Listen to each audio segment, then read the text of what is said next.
עולמנו עשיר בחיים, צורות שונות של חיים אשר נבראו על פני האדמה.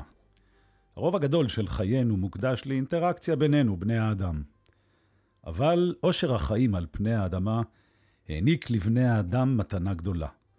את הנוכחות של צורות חיים נוספות, שאיתן אנחנו עדיין מנסים ללמוד את סוד היחסים התקינים. אחת מאותן צורות כולה יופי, חן וקסם, שרק למראית עין הוא דומם. זהו עולם הצמחים המרתק והמופלא, ולעולם הזה הקדישה האורחת שלי בהסקט את מפעל חייה. שנים של מחקר והתעמקות בסוד חוכמת הצמחים הביאו לעולם את הספר אב הכרס והמופלא שמונח כאן על השולחן לפניי. חוכמת הצמחים שמו. והוא מחובר עמוקות אל שיטה חינוכית טיפולית מרתקת בשם שיטת המקום. שלום לך ענבל לויטה. שלום לך עמי כברי. את עדיין נרגשת? נרגשת? אני בעיקר שמחה להיות פה איתך. אני רוצה לגלות לך סוד. כן. ברגע שתחליטי להתקרב למיקרופון, כן? נס יתחולל. אנחנו בעד ניסים. ואז ישמעו אותך כל כך טוב. כן. תראי, אני לא יודע לגבי הקול הרדיופוני שלי, זה אולי לא יקרה. אבל את הצחוק המקסים הזה, יש ספק? הצחוק המקסים הזה שהופיע פה ושם בפרק הראשון, כן. ישמעו הרבה יותר טוב. אני אלון לויטה, כן. אישך, נכון. חברי היקר שנמצא איתנו כאן, הוא מתעד אותנו, ואפשר לצפות בתוצאות הצילומים שלו ביוטיוב. הוא יאמר לך שעכשיו, כשאת הרבה יותר קרובה למיקרופון, ישמעו שלמות, ממש שלמות. וואו. אז נדמה לי שאפשר כבר פחות או יותר להגיד כבר שלום, ולהגיד ברוכים השבים למי שהצטרפו אלינו לפרק השני של ההסקט שיטת המקום. מי שזו הפעם הראשונה, רק נגיד לו, אהלן חברים, זהו הפרק השני. תנו קפיצה לבקר בפרק הקודם. השם שלי, מאחר שנדרש אז אני אגיד אותו, השם שלי הוא עמי כברי. אני שמח, ואני גם נרגש להיות הפרטנר שלך, יקירתי, לאורך ההסקט. תודה.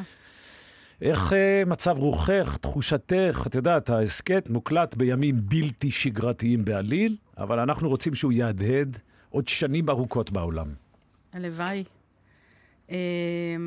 בלתי שגרתיים זה כבר, אתה יודע, לצערי זה הפך להיות שגרה מה-7 לאוקטובר. היום אנחנו, מה התאריך היום? כמה באוגוסט? 9? 7? לא, הניחוש שלי זה שם 6 באוגוסט. אוקיי. כן, זה פחות חשוב. לא, אנחנו כן. מתחילת חודש אוגוסט. אנחנו כבר חודשים ארוכים בתוך מציאות בלתי סבירה בעליל, ואיכשהו יצא בגלל כל מיני אילוצים טכניים שאנחנו דחינו את ההקלטה, והנה אנחנו פה עכשיו. שיפרנו את המועד. כן, כי נורא דחוף לי, עמי, לראות איך שיטת המקום יכולה להיות לעזר לאנשים בימים, בוודאי ימים קשים כמו שאנחנו עוברים לאחרונה. יש לנו הרי תוכנית סדורה לפרק הזה, אבל רק בשני משפטים, מאחר שסקרנת מאוד, 2 משפטים. למה בימים אלה במיוחד? ככל שהסטרס בחיינו עולה, והמצוקות הקיומיות, אנחנו ממש עכשיו בסכנה קיומית למדינה וגם על חיינו, ולצערי יש הרבה יותר מדי אנשים שכבר נהרגו. אנחנו רוצים לראות איך אנחנו מתחברים למשאבים, ומה עומד לרשותנו, כדי להתמודד, כדי להצליח לצלוח את התקופה הזאת, כדי לא לאבד את זה לגמרי. והטבע ושיטת המקום נותנים מענה בדיוק לאתגר הזה, ולא רק, בכלל, גם בעיתות שלום, רק עכשיו זה מאוד מאוד נחוץ. אז לטובת אלה שמצטרפים, אנחנו נספר, שמו של ההסקט הוא שיטת המקום. ביחד את ואני מנסים לאפשר הצצה כמה שיותר בהירה, מעניינת ומושכת, לשיטה חינוכית טיפולית שאת פיתחת, ושמלמדת אותנו לראות את הטבע כמורה לחיים, וכבר אני חושב על השאלה הבאה, שהיא המשך למה שאמרת. מה יכול ללמד אותי על טבע בעיתות מצוקה, בעיתות חירום, בעיתות משבר? אני לא אשאל, כולם יודעים שהטבע, כמו שכתב סמי מיכאל, הוא תפאורן מחונן, ויש לו יכולת שיקום מדהימה, אבל בשעת מצוקה, מה נכון? מה, להוריד את הראשת מתחת למים, להתכופף אל מול הרוח? כאילו, זה הרי בדימויים, אנחנו מדברים כאן בדימויים, אבל עדיין, את יודעת, אני יודע לחוות קושי. ואני אומר שמישהו יקל עליי לפחות את ההתייחסות לעניין הזה. כן. טוב שאנחנו לא עושים תחרות, איזה מין אולימפיאדה מקומית ישראלית מחווה יותר קושי. אתה זוכר את השריפה בכרמל? אנחנו ראינו אותה מאלון הגליל. וזה המשיך והמשיך והמשיך, והלהבות הגיעו לשמיים, ולא משנה כמה מטוסים הגיעו מחול, מיוון ומארצות הברית, וזה לא נגמר. נכון, נכון. פני השמיים התכסו בענן שחור.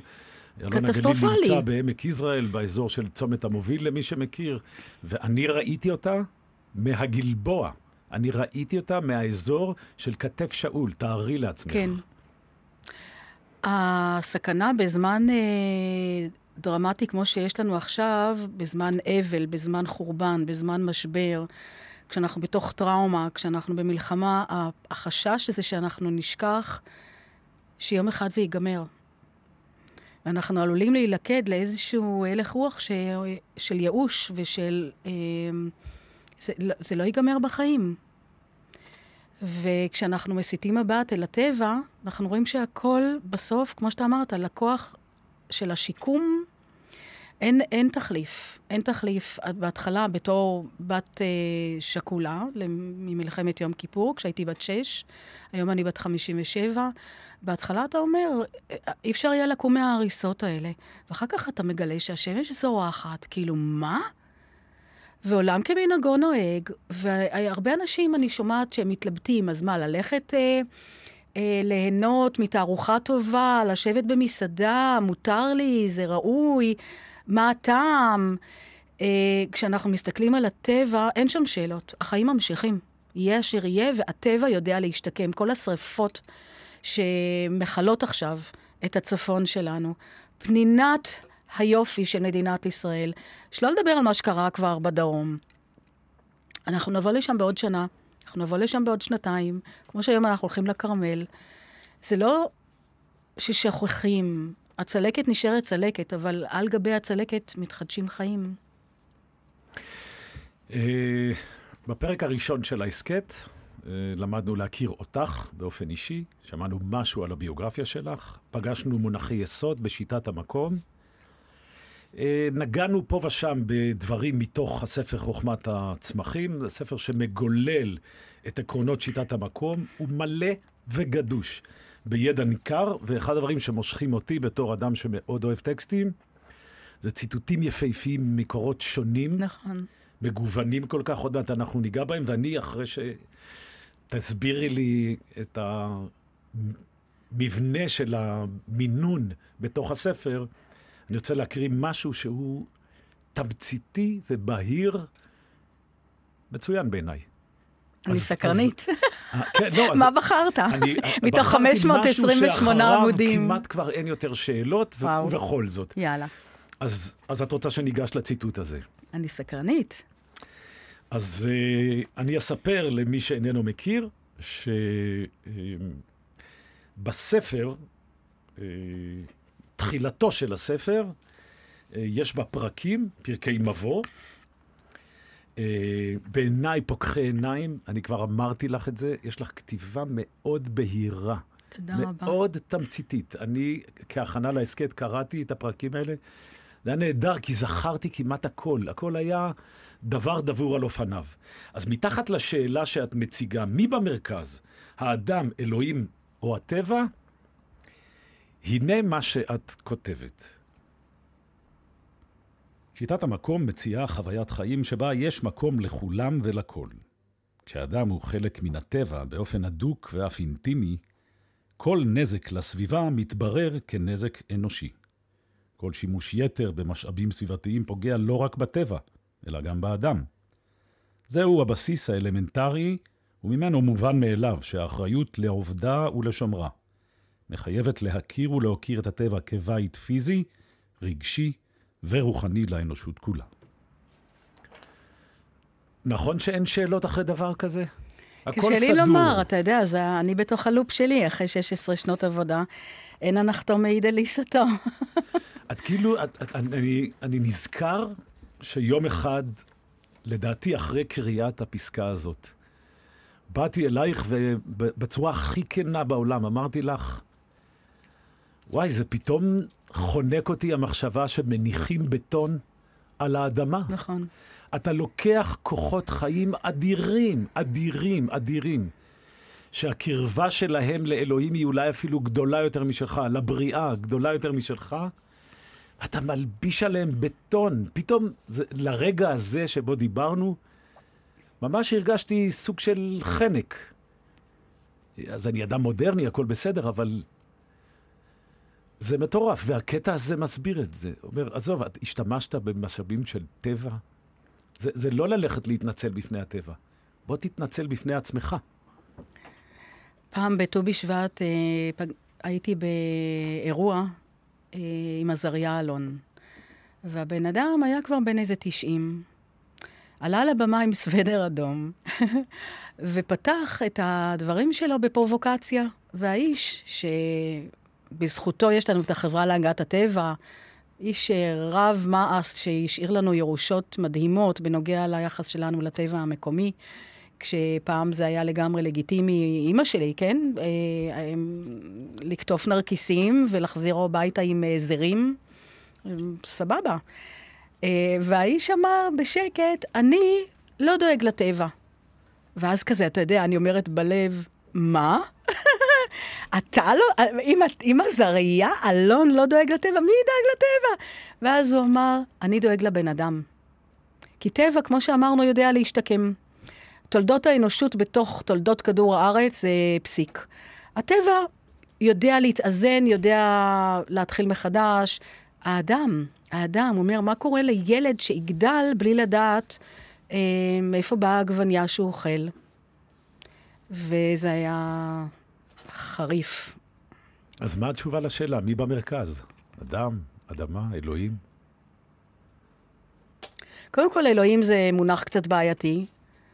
לא לי אישית, אבל אתמול דיברתי עם חברה שסיפרה שהבן שלה, ברוך השם, הנה, היא לא אמרה, חזר מהמילואים בעזה. אז אמרתי, השבח לאל. אז היא שתקה. מדובר על האחיינית של יצחק רבין. אז האישה לא צעירה ולא תמימה.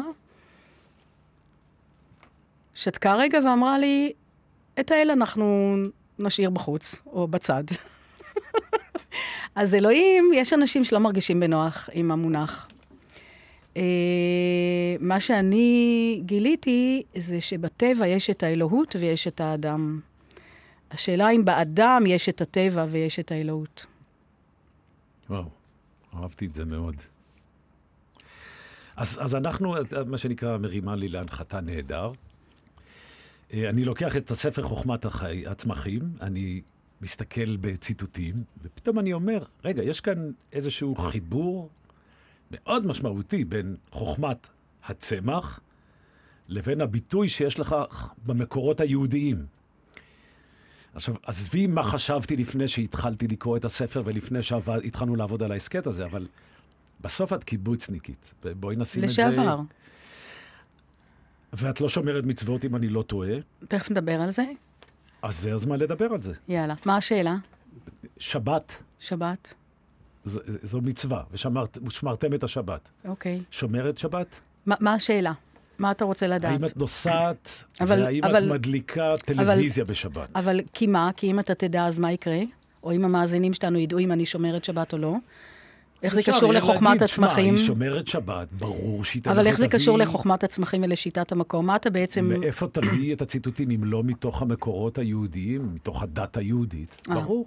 טוב, אז אני בהתחלה של הספר, יש שם הרבה איך הספר נכתב, ואיך לקרוא את שירי הצמחים, ואיך לעבוד עם הקלפים, והרבה מאוד המלצות והנחיות על איך. אז איך הספר נכתב? נעמי קיאט, שהייתה תלמידה וחברה ותיקה, אישה שמבוגרת ממני אולי ב-20 שנה, הייתה מאוד מאוד מחוברת, אני מניחה שעדיין, לידע האינדיאני, למרות שהיא באה מבית דתי, בקריות, בית מסורתי, אבל היא הייתה מאוד מחוברת לקלפים האינדיאניים וכאלה. ואז היא אמרה, למה אנחנו הולכים לידע לא שלנו? לא בעלי חיים שגדלים בארץ, ולא המקורות היהודיים. למה אנחנו הולכים לראות בשדות זרים? זאת הייתה בעצם הנחת אבן הפינה למחקר על הצמחים, כשהאינדיקציה הראשונה לבחירתם של 52 צמחי המחקר, היו שהם מוזכרים או במשנה, או בתלמוד, או בתנ"ך, במקורות היהודיים, מתוך הנחת יסוד שלי, שאומרת, הם לא הוזכרו במקרה.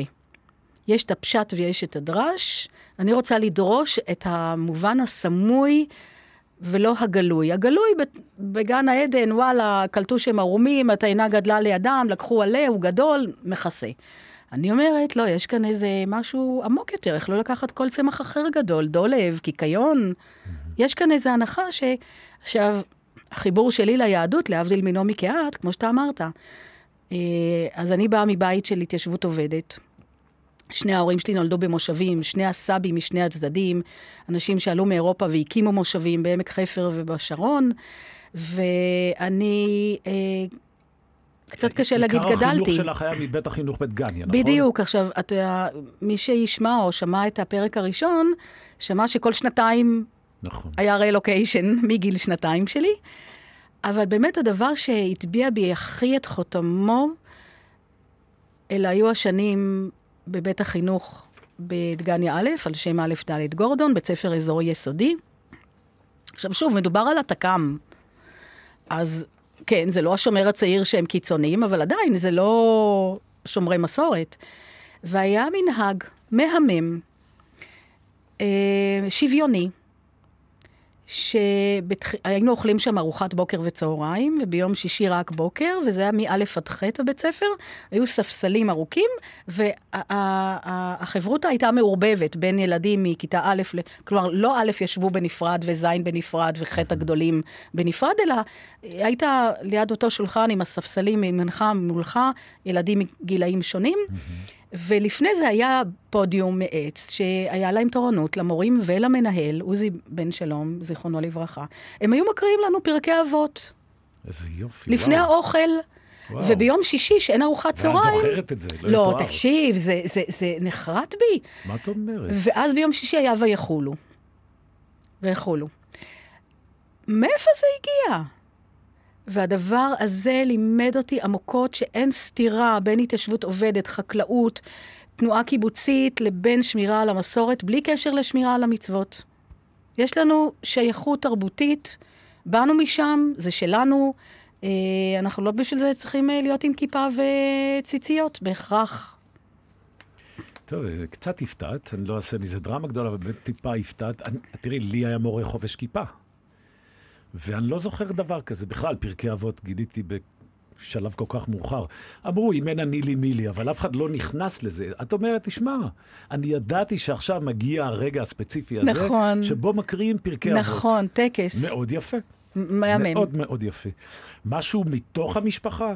מישהו במשפחה כן, מקדש כן. על החלה ועל היין? לא, כן, קודם כל... את התייתמת מאביך בגיל צעיר, נזכיר, אז זה צריך להיות או סבתא או סבא, או תראה, דודים או דודות. הצד של אבא, אתאיסטים מוחלטים, מהאליטה, מהאריסטוקרטיה בברלין, בגרמניה, אנשים שחגגו גם את חג המולד. נושאים את שם המשפחה המחייב כהן.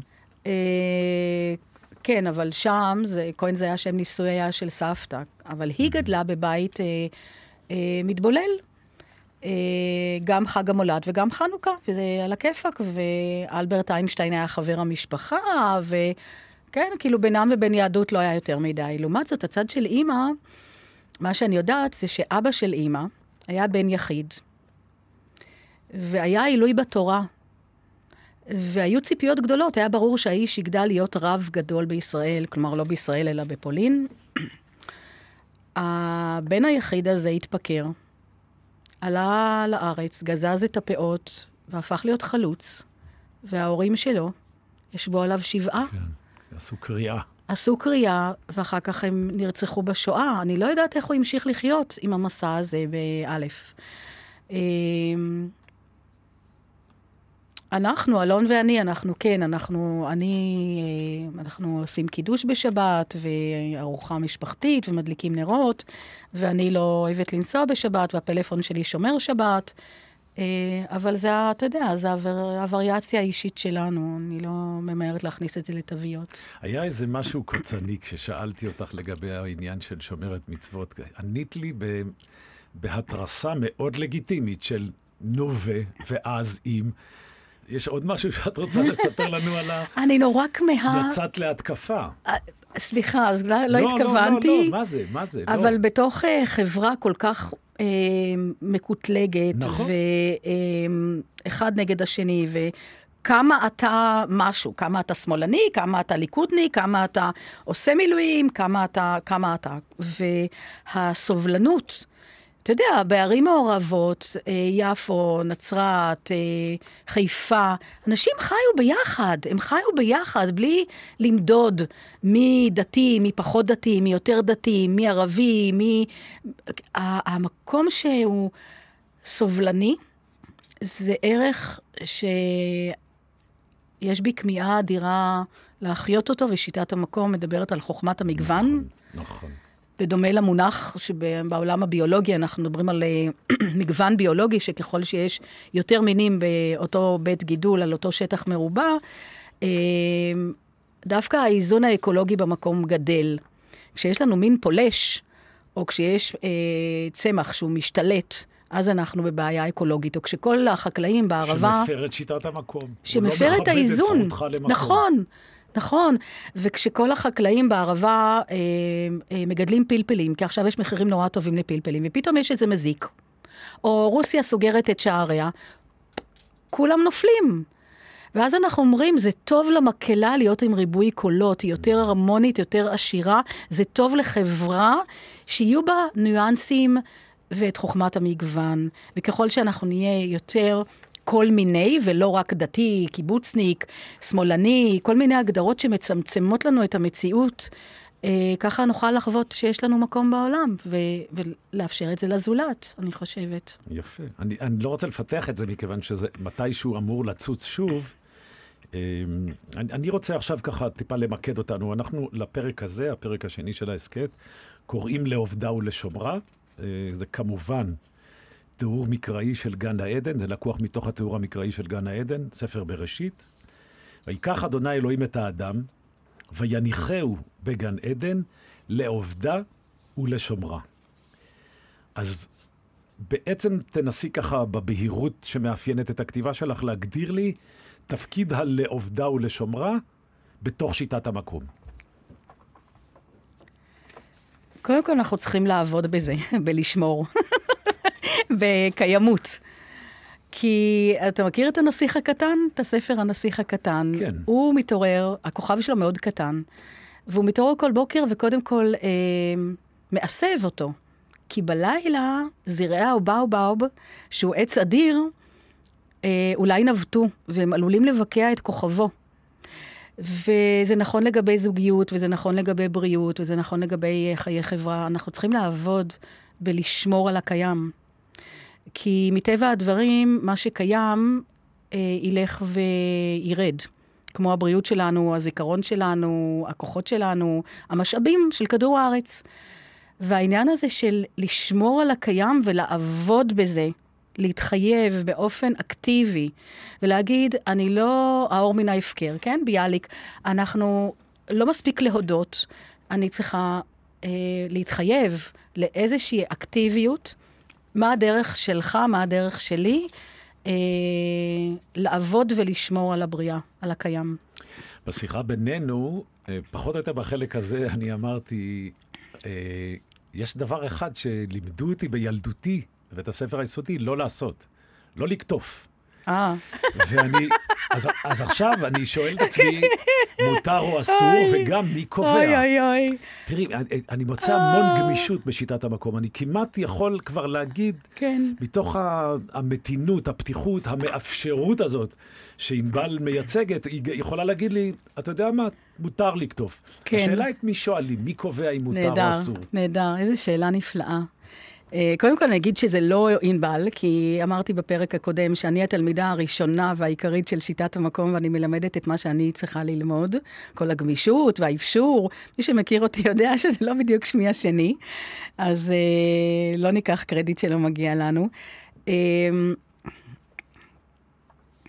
בקורס שנתי, שהיה כבר לקראת הסוף, אחרי שאנחנו שנה שלמה מתרגלים הקשבה והתבוננות, שהם שני הכלים העיקריים של שיטת המקום. מתרגלים זה קבוצה? כן. הגענו למקום המפגש, זה תמיד כולל ארוחה, וכל אחד מביא את מה שהוא מביא, ואחד הבחורים שואל אותי, לפני שאנחנו נפגשנו, ואז אנחנו נכנסים לשטח. אז הוא שואל אותי, לקחת את האוכל? אפרופו מי מחליט? מי קובע? ואני עפתי עליו, וואו, כאילו מזל שהוא נשאר בחיים. מה, באמת? אמרתי לו, מה עשינו שנה שלמה? מה עשינו? אנחנו טיפחנו סמכות פנימית.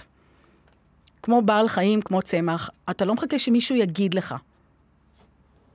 ברגע שאתה מחכה שהחוק של החברה להגנת הטבע, או נורמות חברתיות, או מישהו, בבית יש לנו מישהו כזה, שמישהו ישטוף את הכלים, שמישהו, כן, מישהו עם נעליים. חניך תורן מצטיין. בדיוק. אז בוא נגיד את האמת, אין מישהו.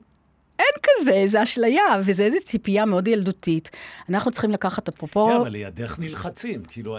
נכון? את אומרת, שמע, אל תפגע בטבע, תשמור על הטבע. לא, אז לא. לגבי לקטוף ולהשתמש וכאלה. אני אומרת, הטבע קיים עבורנו, ואנחנו קיימים עבורו. אנחנו נגיע לחשיבה ילידית של Indigenous Cultures בפרק הבא שלנו, אני מחכה לזה בקוצר רוח, בגלל שאנחנו מבטלים את ההיררכיה, ואנחנו מסתכלים על הטבע כאל שותף, וכאל חבר לחיים, הוא לא משאב, אני לא מנצלת, אני לא חומדת, הוא לא שלי. הוא קיים בשבילי ואני קיימת בשבילו, באותה מידה. ולכן מותר לי לקחת הכל, בתנאי שביקשתי ממנו רשות. אני מבקשת רשות מצמחים לקטוף אותם. אם אני לא מקבלת, אני לא כותפת. אני מבקשת רשות ממקום. מה זה לקטוף ברע? לקטוף בלא טוב? לקטוף סתם כדי להשליך אחרי זה על הרצפה? כן, למשל. תגידי, למה אתה עושה את זה? כן, למה? כן. אבל אם אתה אומר, אני זקוק עכשיו לאזוב, כי אני רוצה איזה טיהור קטן. נכון. ואתה גם, קודם כל, ענווה ותקשורת. הקשבה והתבוננות. אני מסתכלת על הצמח. הוא גדול, אם אני אקח קצת יישאר, הוא לא חולה. אני פונה אליו בלב, אני אומרת לו, מותר לי, זה כמו שאני באה אליך הביתה, אני לא מתפרצת פתאום, קוראים לזה גנב, אתה יודע, אם לא הזמנת אותי ואני לא דופקת בדלת, אני מתפרצת לביתך, חצות, לוקחת מה שבא לי, אתה יודע, זה לא מגניב. אז אני יוצרת תקשורת דיאלוגית, זה עיקרון מוביל בשיטת המקום. עם הצמח, עם בעל החיים, עם מקום. אני מבקשת רשות. אם אני מקבלת, אני אומרת תודה, ואני לוקחת רק לצורכי, אני לא חומדת ומנצלת, ואני חושבת על אלה שבאים אחריי, ואני חושבת על זכותו של האלמנט, לא משנה, גם מקום, להמשיך להתקיים. אז למשל, אנחנו פעם גרנו בשטח של 2 דונם, שגלש לתוך השמורה של האלונים, של אלון תבור, ואחרי הרבה שנים שגרנו שם, חברה טובה, אמרה לי על זה שהחלקה שלנו מוזנחת, אני לא משתלטת על כולה, הגינה לא נראית טוב. הייתי בהלם, מאמי, כי פתאום ראיתי את זה דרך העיניים שלה, ואמרתי לה, זה בכוונה. אני משאירה חלק לא נגוע, לא מושקה, לא נטוע, כדי לאפשר לגחליליות ולעכברים ולחולדות ולקיפודים ולאורבנים, ולא לדחוף פה גרניום וכל מיני דברים מתורבתים, אלא להשאיר את המקום כפי שקיבלתי אותו, ולא להחתים אותו לגמרי בטביעת האצבע שלי. הוא ידע הכי טוב מה טוב לו. הטבע? כן. השטח הזה שאת מדברת עליו, כן. לא היו לו התלבטויות. לא. הוא ידע מצוין מה טוב לו. נכון. והשאלה איך אני יודעת מה טוב לי. עכשיו, בואי נעשה איזו מין קפיצה קטנה כזאת. יאללה. אנחנו כאילו מדברים במונחים אקולוגיים. כן. אבל את פעם אמרת, וזה גם מופיע פה ושם בתוך הספר, אני אומרת שיש גם אקולוגיה תרבותית. נכון. אקולוגיה של תרבות, גישה אקולוגית בתוך תרבות. נכון. תעזרי לי עם העניין הזה. וואו, תשמע. שיטת המקום שאנחנו מפטפטים עליה, החזון שלה... מפטפטים. מדברים, בקיצור.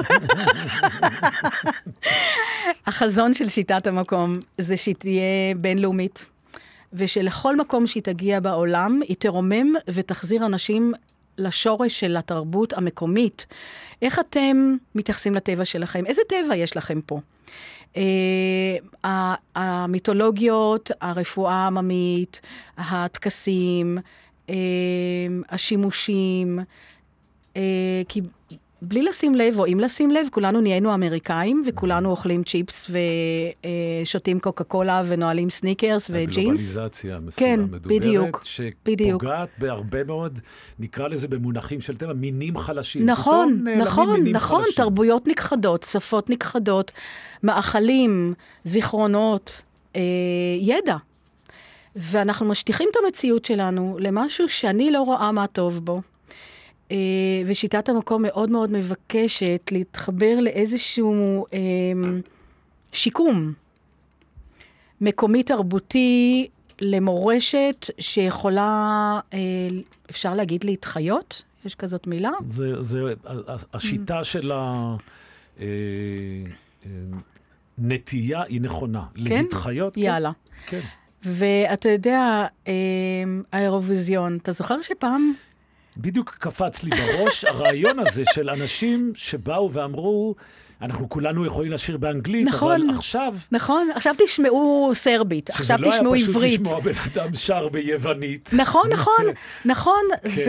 ועכשיו באולימפיאדה, כשאנחנו שומעים ממנונים, עכשיו יש לנו את האולימפיאדה, קצת ככה מזון לנשמה בתוך קולד ריק. אין לך רגעים של תזוזה, של אי נוחות, כשאת שומעת המנון לא יודע... למה? קזחית. למה? זה רק בגלל שהאוזן שלי לא רגילה לזה. כמו שאני, סליחה, לא רגילה לשמוע ערבית. אנחנו חיים בארץ הזאת, לא שומעים ערבית. זה ממודר מפרסומות, זה ממודר משלטי חוצות, זה ממודר מצד הפזמונים. ולרי חמתי, איזה יופי, נפלא. נסרין קדרי, אבל עוד פעם, הם שרות בעברית, הם שרות באנגלית, עם מבטא או עם סלסולים. אני רוצה להתעשר מריבוי הקולות, ולא להיות מאוימת, ולא אחד על חשבון השני, ולהיות בתוך מרחב מאפשר עולמי, לא רק ישראל, של אקולוגיה תרבותית רחבה. אז את הסיפור של האירוויזיון באמת רשמתי לי פה בתוך ההערות, אבל כבר תמללת אותו יפה. אני רוצה להקריא עוד קטע אחד יפה. ממש ממש יפה. בדפדוף, אהבתי את זה, נדמה לי שכבר נתת קרדיט למעצבים. פתאום מופיע... נגיד עוד פעם, אפשר? כן, בטח. גם האמת שאני טעיתי, כי... שכחתי את שם משפחתם של האנשים אז זהו, אני טעיתי, כי גולן הוא לא גפן אלא גפני. וזה היה מצחיק, כי עבדנו, ופתאום אני אומרת לו, גולן, מה השם משפחה שלך? אז הוא צחק, הוא אמר גפני. יופי, יש לך שם מקצועי. כן. מאוד רלוונטי. נכון. אז גולן, שהוא האיש שאמון על לקחת את כל בליל הטקסטים והצילומים המדהימים של אלון, ולעשות שם סדר ולהגיש את זה בצורה שהיא כל כך פותחת לב ולא מאיימת ולא מציפה, וזה הייתה, אני לא ידעתי איך הוא הולך לעשות את זה. פתאום בדפדוף מופיע דף אחד שלם, הרקע הוא אז, צבע ירוק אז, ובתוכו שני ציטוטים, בחרתי את אחד מהם. כל אדם, זה בדיוק מתחבר למה שדיברנו על האקולוגיה התרבותית. כן. כל אדם כפי שורשו, מעשיו ומהותו. צריכים להנחותו בדרכים ועצות, באופן שישוב אל מקומו. נכון. ומאיפה זה בא? בוא נגיד את ליקוטי הלכות. נכון. שזה, אני מוכרח להודות, לא יצא לי לקרוא. לא נורא. לא נורא. תראה איזה יופי, אנחנו דיברנו בפרק הקודם על האי-מאמץ, בתור מוטיב מרכזי בשיטת המקום. ומרפא את ה-overdoing ואת המאמץ יתר שרובנו, אם לא כולנו, חיים בתוכם. ואז הטבעיות הזאת היא באופן שישוב אל מקומו. אתה לא צריך להמציא שום דבר, אתה לא צריך לגלות שום דבר, אתה לא צריך ללמוד שום דבר, עמי. כולה, מה שנקרא, תחזור הביתה, תחזור בתשובה, תחזור לשורשים, תחזור. נכון. יש משהו שיבת ציון, שאותי נורא מרגיע. ובתוך החיים שכל הזמן דוחקים בי, קדימה, בואי נתקדם. עוד לא קראתי. עוד לא הספקתי, עוד לא הגעתי לזה ולזה ולזה. קדימה. הפוש הזה אותי מכניס לסטרס ולהיפרוונטילציה, ואז אומר, בואי תחזרי. לאן? למקום שלך. הנה עוד משהו שממש ממש מתכתב יפה עם השיחה הזאת, עם החלק הזאת בשיחה. את כותבת בספר. ספר זה הוא רק לבוש חדש לחוכמה עתיקה שנמסרה לאורך הדורות. אני אומר לעצמי, כל כך הרבה שנים טרחת, כל כך הרבה אנרגיות, חלקן, ממש כסף, מה שנקרא, שהיה מיועד לאוכל. כל כך הרבה מאמץ, ובסוף את אומרת, חבר'ה, אתם יודעים שאני אגלה לכם סוד? בעצם אין כאן שום דבר חדש. נכון. אני נותנת לכם משהו שנמסר כבר לאורך הדורות. נכון. אז או שאת מצטנעת, לא. או שזה מצריך הסבר. אוקיי. קודם כל, מי שמכיר אותי שוב יודע שאני לא בדיוק בן אדם צנוע. בעוונותיי, כן, טעון שיפור.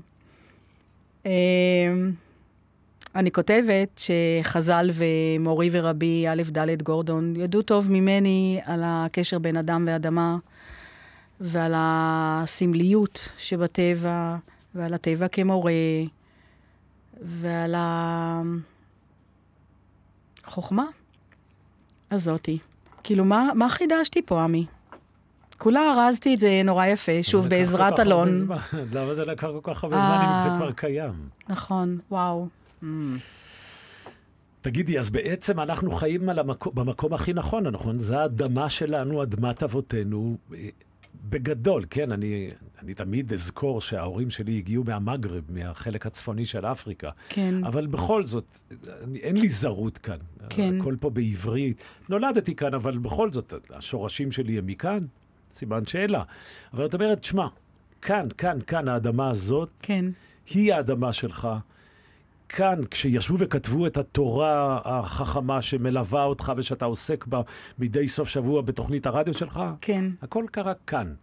אז בעצם שבת אל מקומך, והאדמה הזאת אין לנו אלא להיצמד אליה בתחושת בית. ואיך אנחנו עושים מקום גם לאחרים שמרגישים ככה? הנה, את מתחילה לסבך, ואולי זה מה שצריך לעשות. אז שוב אני אגיד שבתור יתומת יום כיפור, זה ממש צרוב בי האפשרות להציע אלטרנטיבה לשפיכות הדמים ולמעגל איבה שהוא אינסופי לאורך כל הדורות, הרבה לפני הקמת מדינת ישראל. ואני יודעת שאפשר אחרת. וזה שינוי תודעתי ותפיסתי, חינוכי, שאני שייכת לפה, בגלל זה אני גם מגישה את הספר על פי המקורות היהודיים ולא על פי מקורות אחרים. ואז הספר הזה, לא הספר, הידע הזה, הפרספקטיבה הזאת של שיטת המקום, תגיע לניו זילנד, אוקיי?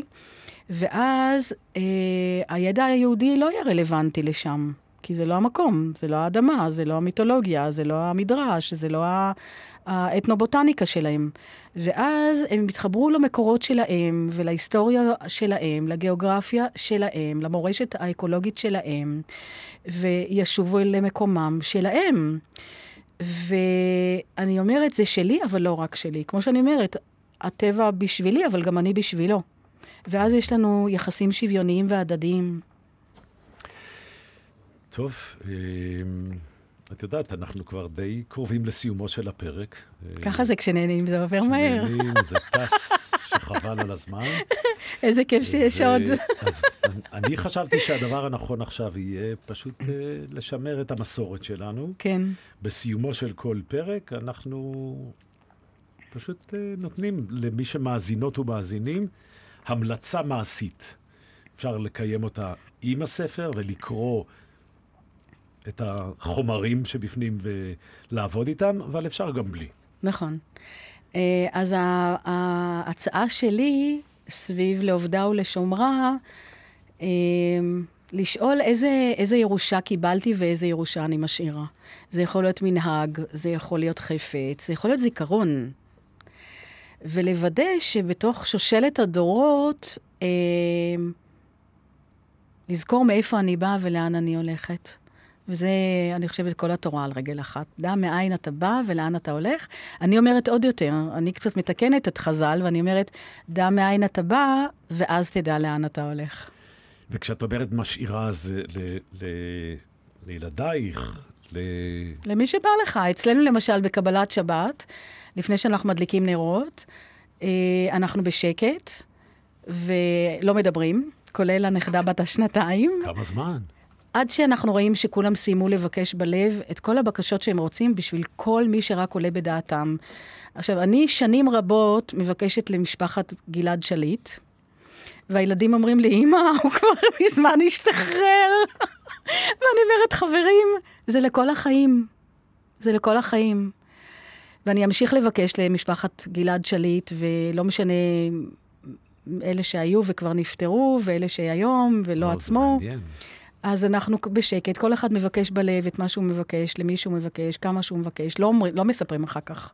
זה כמו משאלה כזאת ביום הולדת עם הנר, רק כשאנחנו רואים שכולם כזה סבבה, עם עיניים פתוחות, אנחנו מדליקים את הנרות. אז אולי זה משהו שהילדים שלנו, של אלון ושלי, ירצו לשמר לדורות שלהם, בבית שלהם. רגע, וזה בטח לא מנומס אם אני אנסה להציע לך עכשיו, כן. אולי לשקול חטופים, חטופות. נו, ברור. אוקיי. ברור, זה ברור. אבל עוד פעם, כל אחד מבקש בלב, וזה בלי חזרות גנרליות ומחשבות. זה לפתוח את הלב וכאן ועכשיו, זה גם חלק משיטת המקום, דרך אגב. אנחנו לא חופרים. אנחנו רגע אחד ביחד, בשתיקה, עוד רגע נדליק את הנרות, למי אני שולחת את האור הזה. אז לשאול איזה ירושה קיבלתי, ואיזה ירושה אני רוצה להשאיר אחריי.